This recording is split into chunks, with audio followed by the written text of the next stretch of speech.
I was boggled by the film. I will admit. Can I talk about my experience seeing it? Please. Because I got to see it about a month ago, or even a little longer. It was a screening in IMAX, this incredible IMAX screening room. And there were about 10 other people there. I can't think of the last time. I mean, we see a lot of movies where they come out, and usually my response is like, oh, I can't wait till people see this. They're going to like it if it's good. This one was like, I can't wait to check myself against am I nuts?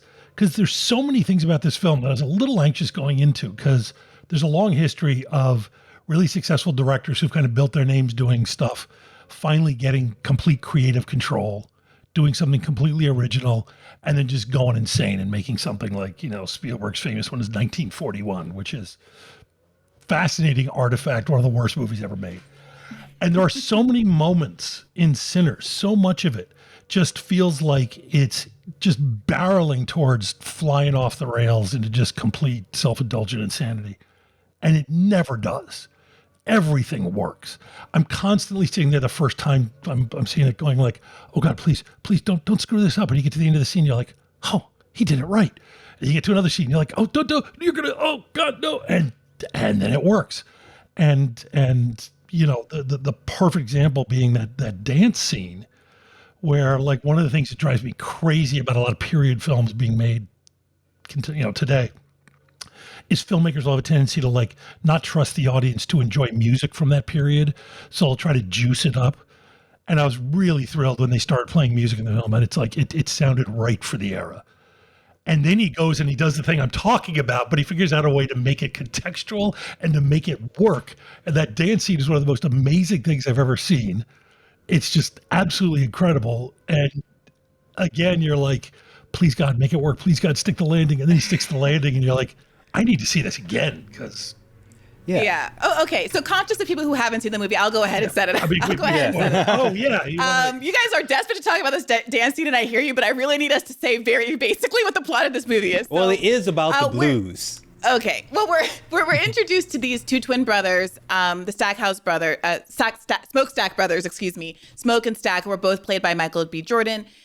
We're told that they had been living up north in Chicago for some period of years, doing illegal shenanigans with Al Capone, and they've come back to their hometown in Mississippi with a bunch of money and a dream of setting up a juke joint.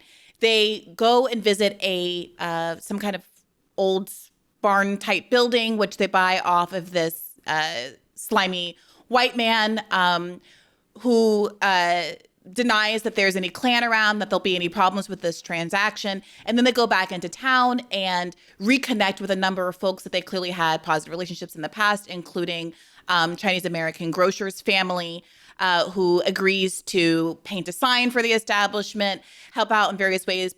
He has liquor down from up north. One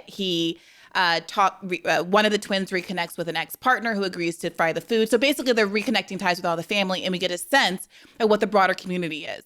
In addition, they reconnect with their little cousin, Preacher Boy, who is the son of the local preacher. Makes a lot of sense. Who they had given a guitar as a kid before they left for Chicago. And he has now grown up and become not only very good at playing this guitar, playing the blues, but also has a gorgeous voice that is sort of revealed after some restraint. And the movie is telling you that this guy is going to be talent, like foregrounding this guy is going to have a lot of talent.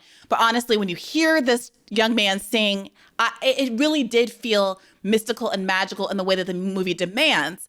Because what we discover is that this young man's voice sort of, not explicitly, tacitly, a little bit explicitly, summons these vampires that have come to the town. And then there is a showdown of sorts at the juke joint at night, in which the vampires are obviously trying to suck all the blood. Okay. Do you think I give away too much in that description? I don't think we can talk about this movie without just completely spoiling it. I think so too. Yeah, I think it's too. My group chat. I'm in many group chats, obviously, but my group chat, my Black group chat was like, Briahna, you have 2 days to see this movie before we stop doing the thing where we blur the text so you can't see the spoilers. And so I hopped to when I saw the movie, and that was like a week ago. So everyone else just has to girth their loins and get over it. Okay. All right. So we keep alluding to this idea that this movie is like a musical. now I want to invite you both to talk about this scene in the juke joint that maybe shouldn't work. It should maybe it should be. I was listening to a New Yorker podcast where they were discussing it, and they described it as corny, but that it worked. Like they were very positive about it. Who wants to take this? Because both of you have independently brought this up, so I want to get you a chance to get into it. It's the key to the whole movie, and it's why, so I spent a couple of weeks where I'm going, this movie just slaughtered me in the best way possible, and I am fully prepared for everybody to see it and go, what the hell was that mess? Are you out of your mind? Because I'm like, maybe it's just, sometimes the movie just taps you in exactly the right way. And it was so gratifying. It's been so gratifying to see people just like, everyone's just taken by this thing. And that scene it's literally transcendent. It transcends its space and its time. And there's a question as to whether or not, is it happening? Is it not happening? It's like, who cares? It's a movie. But it's tapping into the notion that the music this kid's playing is like music for the ages, that it's coming from this long-standing musical tradition, not just African, with Asian and Native American and Irish, everything. And that it's all part of this continuum leading into the future. And I think, I will absolutely see it again. It is the first time you get a sense something's going wacky is when that guy in the Bootsy Collins getup just steps into the scene. Is that kind of like, I don't remember seeing anybody else at it. And, this electric guitar, full on 70s funk master. And you're going, what? So in the film, yeah. It's all been leading up to this big party, this one night of freedom, the kind of freedom and exclusivity of this juke joint off some ways away from town is sort of framed as an escape from the oppressiveness of the Jim Crow South. And so there's this kind of catharsis in this scene where we've been waiting. We've seen all the planning. Again, the movie is like an hour with just the planning of this night. And you finally get this big performance where, in a kind of magical, surrealist moment, you get a visual representation of the musical traditions that led up to the blues, including like an African dancer, and then also the lineage of the blues extending into the future with this Afrofuturist Bootsy Collins type performer. And then also in a nod to the Chinese American couple who is friends with this community and helping out in the kind of like tending bar and stuff in the juke joint, a kind of traditional Chinese dancer. And it feels very much like it should be a kind of corny, it feels like a kind of corny We Are the World, all holding hands, look at the synthesis of the melting pot and how beautiful America is moment. But there's something about the score, the intensity of it, that doesn't feel cheap in the least. And I was sort of looking around in the movie theater, like, is everyone else buying this? It's like, am I the only one who's kind of into this because I'm a corn dog? No, it really, I have not heard a single person say anything negative about this scene. Yeah. I'm right with you, both of you. It's like when it first started, I was like, oh my God. Because I love the movie everything up until that point. That was the first time I was like, oh, this is where it happens. He directed those. He directed those. Yeah, he directed those Black Panther movies. This is where it happens. But then about as it keeps going, and you start seeing the people from the past, like when the Bootsy Collins guy shows up, that was kind of like when I was like, okay, because like you said, that electric guitar cutting through. It's like Coogler. The reason why the scene works, we're never going to get to the bottom of it because it is the sort of alchemy that the film is talking about that music can do. This scene does not make any sense. It does not fit in the movie. It does not fit even in the genre of horror at all. But it's the best scene in the film. Everyone loves it because it brings together so many different things in a perfect way, and the way it's shot and paced. And I don't know if a lot of people notice, it's like it's not actually one take, but it has that style of it. I didn't even notice it until when I was watching it because of how it's shot. It keeps just this energy going and just moves you along with it. And that's the magic of film. It should not work. This scene should not work. This should be corny.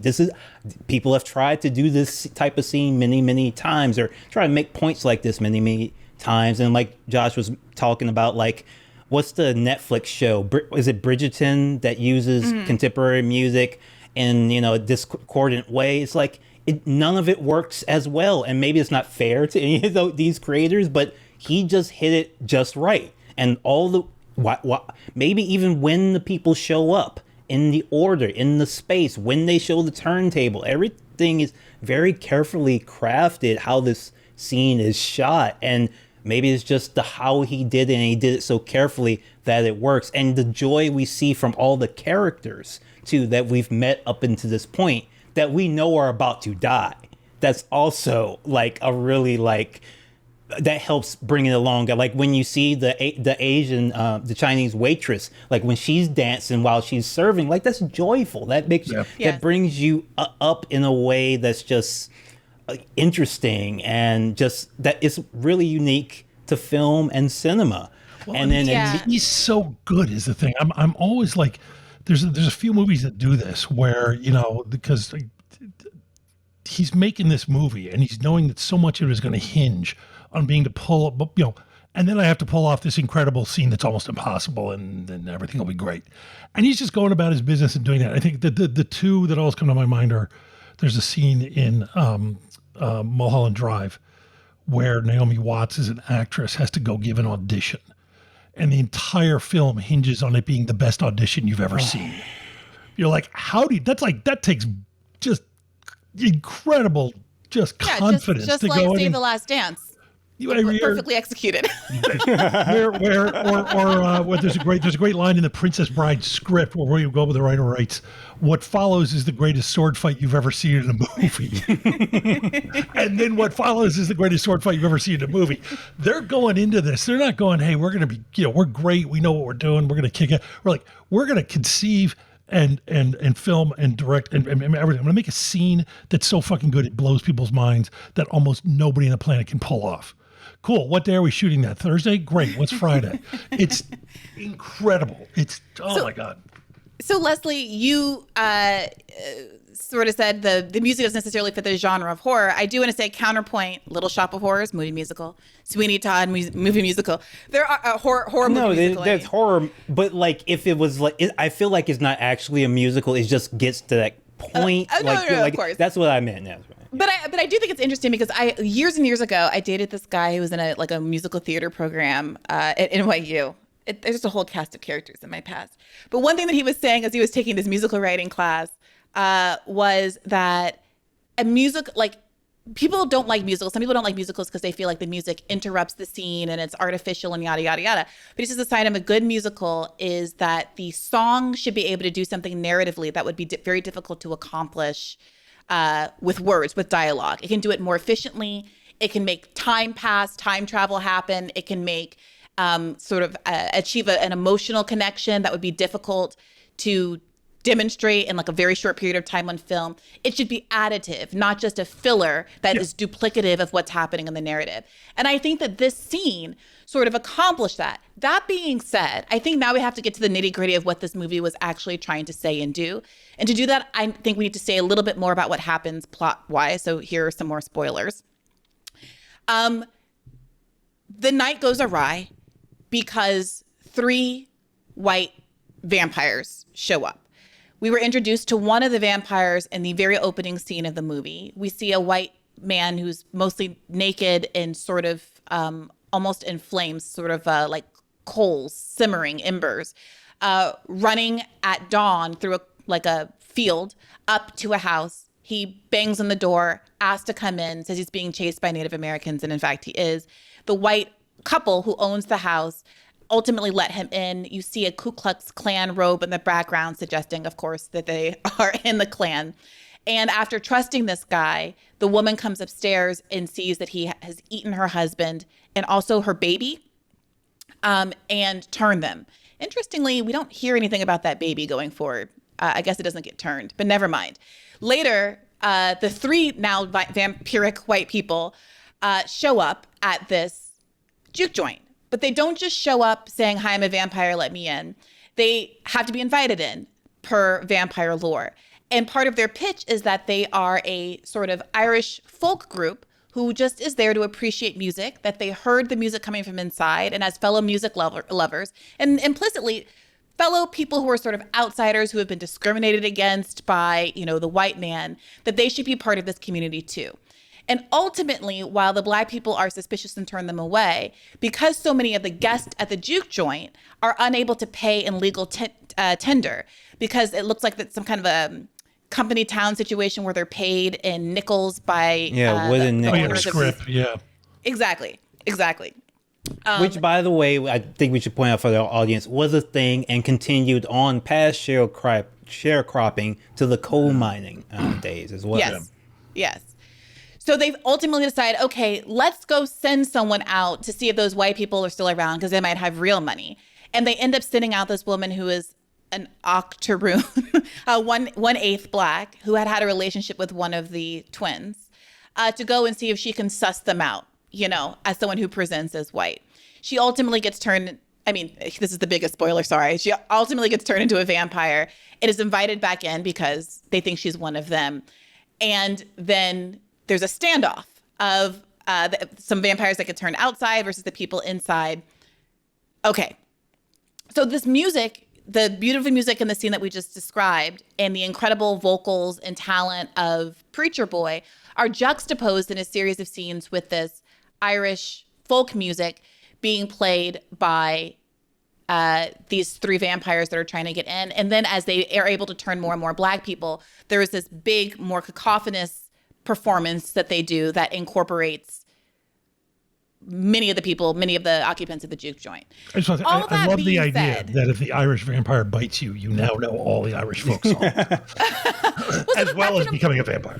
That's an important point. So the Irish people, again, any of you can take over describing the plot if you would prefer to do it instead of me.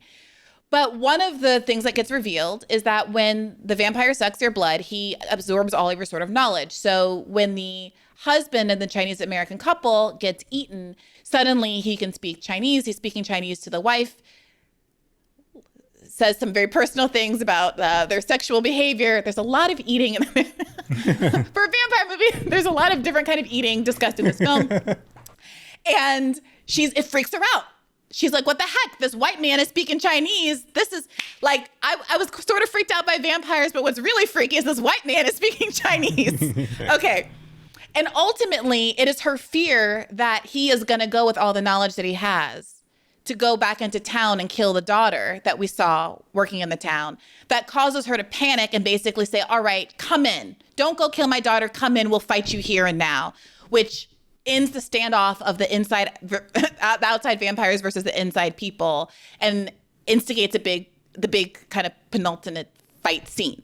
All that being said, while I enjoyed it narratively, I found myself a little unsure as to what we were supposed to take away from the role that music was playing and what Ryan Coogler was saying about the liminal sort of inside-outside status of these Irish folk singers, how we were supposed to respond to the folk music when it first was played on the screen and was a very like stark juxtaposition to the kind of soulful blues that we were hearing from the inside. What did you guys make of this? What was the movie actually saying? Well, I don't think the movie was trying to say, for example, that Irish folk music is bad or evil or the way in or that allyship is false or anything like that. I think ultimately it's a story about the real world and it shows the good and bad side, the negative and positive sides about many, things. Every character has positive aspects. Even the Klansmen. The Klansmen are funny. They're funny and charming in this film, okay? So this is not a film that's trying to make it trying to pass like a specific judgment or a polemic. It's like telling a story. Obviously has themes and ideas, but I don't think I hear what you're saying. And I don't think Ryan Coogler wants us to have a reading that say like the Asian grocer, because she invites the vampires in, that means Asian can't be trusted. I don't think that's what he's trying to do at all. It's just like that's kind of the sword twist you need to have in a horror movie. Why would they invite the vampires in? All the people inside are too smart. They're savvy. In fact, a lot of people are praising the movie because the black people in this film act like black people say they would act in a movie. Right. But so yes. Right, but can you have it both ways? Hey YouTube, thanks for watching. Just a reminder that this is a podcast. You can catch an extra premium episode every Monday for $5 a month at patreon.com/badfaithpodcast. That's patreon.com/badfaithpodcast for $5 a month, an extra episode every week. Additionally, please do consider liking this video, subscribing to this channel. It helps us out. It helps independent media beat the algorithm. We appreciate you. And as always, keep the faith.